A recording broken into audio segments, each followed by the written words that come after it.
Em nome do Pai, do Filho e do Espírito Santo. Amém. Sejam todos muito bem-vindos à nossa Igreja Ortodoxa Grega de São Miguel Arcanjo.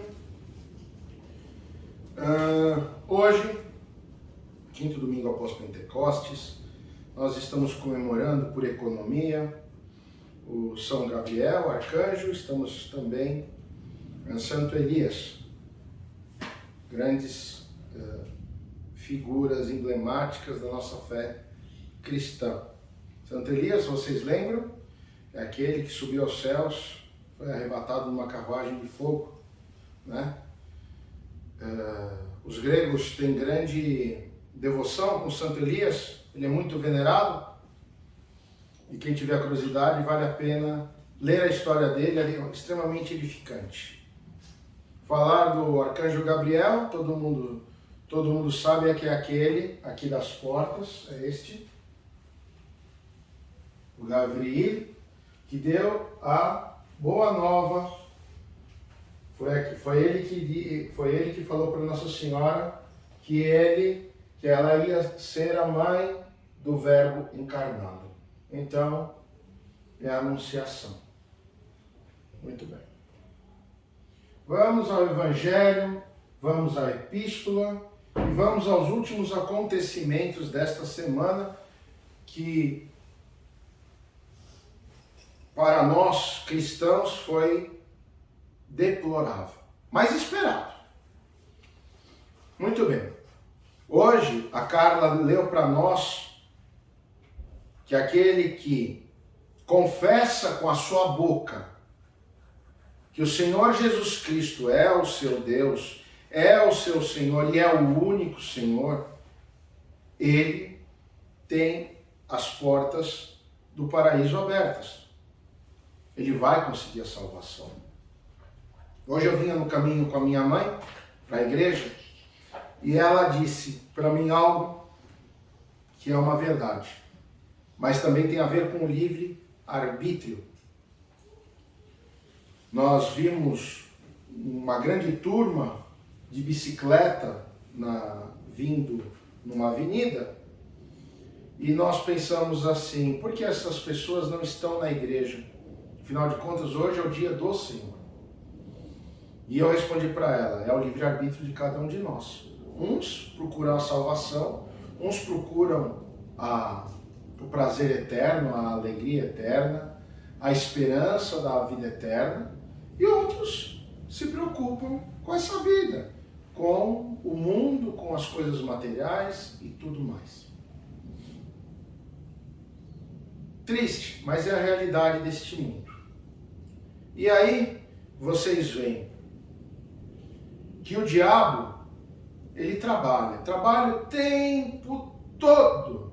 Ele não dá trégua. E por que ele não dá trégua? Porque ele já está perdido. Todos os anjos que caíram junto com Lúcifer, esses não têm salvação. Acabou. A hora que chegar o tempo deles, eles vão ser trancafiados lá no inferno e acabou. Mas eles querem a alma de cada um de nós. Eles vieram aqui para perder as almas. Lembrando que a alma é a única coisa que é nossa, que Deus nos deu. E é nosso. Não é mais dele. Então, por que eu estou falando tudo isso para vocês? Primeiro, que aquele que está verdadeiramente na Igreja Ortodoxa, que é verdadeiramente cristão, ele não se preocupa com as coisas deste mundo. Número 1. Número 2, um cristão verdadeiro, ele é interessado, ele é preocupado, ele é presente, tirando algo que aconteça de adverso. É aquele que lê a Sagrada Escritura, que estuda, que faz suas orações diárias, que vem à igreja quase todos os domingos, que ouve a palavra de Deus, que ouve a homilia, que toma o corpo e o sangue do Cristo, porque ele está verdadeiramente interessado, ele está intimamente ligado com o Cristo. Ele não está aqui simplesmente para uma social. E aí, por que eu estou dizendo tudo isso? Para nós cristãos, independente do mundo lá fora estar acabando, apesar do mundo lá fora estar se prostituindo, apesar do mundo lá fora estar fazendo abominações, isso não interessa para nós. Pouco importa.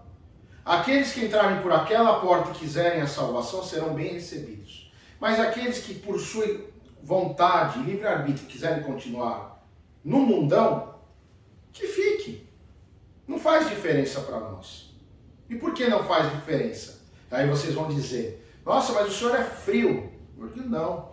Todos nós temos a escolha. O que queremos? Aonde vamos? O que fazemos? Uns escolhem estar com Cristo.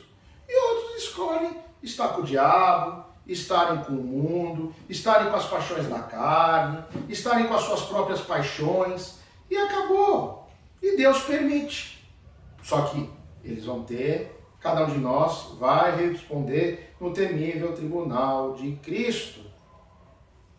E aí, tem que fazer dois ganchos. Essa semana eu li um absurdo teológico dizendo o seguinte, que a salvação, ela é, mas não é individual, porque se ela não estiver junto com as outras pessoas na igreja, a salvação da pessoa não existe. É uma heresia. E eu até falei para a pessoa na internet, então quer dizer que Santa Maria do Egito, então quer dizer que ela não teve a salvação, porque ela só tomou 2 comunhões na vida. Uma em Jerusalém, no Santo Sepulcro, e a segunda vez, um ano antes dela falecer, que o monge levou para ela. Não estou dando um exemplo só, tem milhares, mas me veio na cabeça na hora aquilo lá.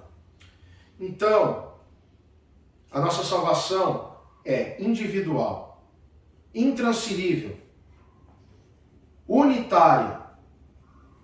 Portanto, você não pode salvar o seu filho, nem seu filho pode te salvar. Cada um é cada um para Deus. E acabou. Com seus erros, com seus acertos, com as suas dificuldades e por aí vai. E por que eu estou falando tudo isso para vocês? Porque vocês viram a falta de conhecimento fizeram aqueles pastores que estavam junto com a manada lá dos porcos irem e pedindo para Jesus, vai embora daqui, vai embora, some daqui. Mesmo que ele tirou o demônio daqueles 2 endemoniados que eram severamente perigosos, e mesmo assim não serviu. Ou seja, nem Deus fazendo, o ser humano não dá valor. O ser humano, além de tudo, é ingrato. Muito bem. E as pessoas confundem servo com escravo. Não é a mesma coisa. Principalmente na igreja. Servir é uma alegria e não um sofrimento, que é a escravidão. Que a escravidão é a obrigação sem direito a nada. E por que eu estou dizendo tudo isso? Quem assistiu à abertura dessas pseudo-olimpíadas na França, em Paris, onde escracharam a Santa Ceia, aonde fizeram pouco de nosso Senhor Jesus Cristo e dos apóstolos e de todos que estavam lá, fizeram pouco e desrespeitaram o cristianismo mais uma vez. Mas eu duvido que eles iam fazer isso com Maomé ou com os muçulmanos. Que os muçulmanos iam lá e destruíam tudo. Mas o católico, como Deus não quer a sua revelia, porque a justiça pertence a Deus, ficou quieto. Mas nós, cristãos verdadeiros, temos que repudiar, porque a nossa fé não é brincadeira. Nós não estamos aqui fazendo um teatro ou um clube social. Não estamos. Não. Estamos aqui por outro motivo, que é Deus. Então, amados, eu convido a vocês enxergarem a parte boa de tudo isso que eu acabei de falar, que é o quê? Tenham conhecimento, leiam, estudem, sejam sim interessados no cristianismo. Eu mesmo agora estou preparando um vídeo sobre a tradição judaica e a morte e ressurreição do Cristo, porque não falam a verdade para as pessoas. Igual, dizem que sexta-feira foi o dia que o Cristo foi crucificado. Está errado. Está errado. Tanto que nós, na igreja, nós começamos a preparação da crucificação e ela é feita quando? Na Quinta-feira Santa. Que é quando se lê os 12 evangelhos da paixão. E a ressurreição não é no domingo.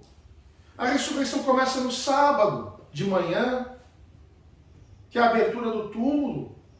Então eu vou explicar isso depois, muito bem explicado, teologicamente, com tudo que tem que ter. Mas voltando, então, sejamos conhecedores da nossa religião. Se vocês pegarem um protestante, ele conhece a Bíblia. Quantos de nós aqui sabem 2 versículos de cor da Bíblia? Difícil. Quantos de nós conhecem realmente as coisas? Conhece a nossa igreja, o porquê das coisas? Será que algum de nós aqui, que não estudou, que não procurou, teria condição de explicar o porquê que existe o iconostácio? Por que o Cristo está aqui? Por que o São João Batista está lá? Por que a Nossa Senhora está aqui? Por que o São Miguel está lá? Não sabem. E por que não sabem? Porque os padres antigos, muitos deles, tirando algumas exceções, são culpados, preguiçosos de não querer ensinar, preocupados apenas a fazer o serviço litúrgico, preocupados em ir lá benzer uma casa, fazer um velório, a parte prática do sacerdócio. Só que, o que adianta você ver a liturgia, assistir, estar aí sentado, se você não entende nada? O que você veio fazer aqui? Pior se não for numa língua que você conhece. Aí é pior ainda, porque aí você vem uma vez e nunca mais volta. E além de um grande problema que eu passei na juventude, cara feia não é sinônimo de respeito, nem de austeridade, e muito menos de santidade. Obviamente que o sacerdote não pode dar gargalhadas e nem ter cara de palhaço. Mas ele tem que ser uma pessoa amena, carinhosa com os seus fiéis, preocupada com os seus fiéis, interessada com os seus fiéis. E por aí vai. Porque eu, no passado, eu passei justamente por isso. Por padres, bispos, que não estavam nem aí para nada. E aí a pergunta que eu faço: como você vai fazer um sacerdócio completo se o mais importante na parte do ser humano, que é explicar, evangelizar, agregar e tudo mais, você não faz? Difícil assim. E aí dizem, as igrejas estão com poucos jovens. Mas é lógico. Um jovem não vai querer saber de ficar num lugar que ele não entende nada. E que muitas vezes, por falta de compreensão, acha chato. Porque a igreja ortodoxa é o modo antigo. Então os cânticos são antigos. A gente não tem aqui guitarra, não tem bateria, não tem nada dessas coisas que são atrativos para o jovem vir.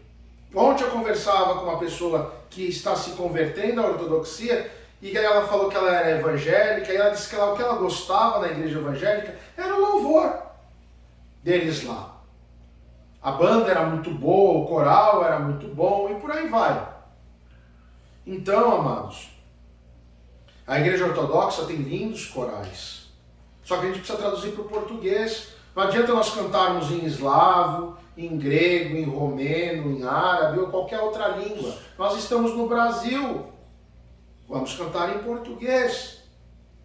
Por que não? Então, tem que existir auxílio ao sacerdote, e o sacerdote também tem que auxiliar vocês. Nós temos que dialogar, e dialogar muito, ter conhecimento. Sabe por quê? Para quando a gente lê essas heresias na internet, a gente não parar para pensar e dizer, Eu acho que ele está certo, porque você não conhece, você não sabe nada. Então nós temos obrigação de saber. Não interessa se você é leigo, se você é padre, se você é diácono, se é bispo, se você é uma criança. Todos nós temos que aprender. Nós estamos nessa vida para aprender. Quanto mais conhecimento cristão você acumula, maior vai ser a sua interação com Deus. Porque você está conhecendo Deus. Por que das coisas? Né? Então, basicamente é isso. E justamente para rechaçar as heresias impostas por este mundo de Satanás, que está dominando. Tanto isso é verdade, que nessas Olimpíadas foi um recado claro. Aquele cavaleiro que veio nas Olimpíadas, os padres da Santa Montanha até falaram, já é o presságio do anticristo. Então, vamos tratar enquanto é tempo de procurar a nossa salvação, o nosso conhecimento, a nossa comunhão com Deus, a nossa intimidade com Deus, estar com Jesus, porque o tempo se aproxima e é logo. E quem não tiver com Deus, sinto muito, mas não vai entrar no reino dos céus. Vai ficar por aí. Então, se você quer ter vida eterna, pense com amor nisso. Agora vamos tomar a Santa Comunhão, pedir a Deus que Deus nos ilumine, que perdoe os nossos pecados e que nós possamos ser e ter sede de conhecimento de Deus, sede de fé de Deus, sede de Deus no nosso coração através do Espírito Santo. Tá bom? Deus abençoe a todos, um santo e abençoado domingo e uma semana proveitosa, abundante, maravilhosa, protegida por São Miguel Arcanjo e com toda a sabedoria que o Espírito Santo puder entregar para nós. Amém.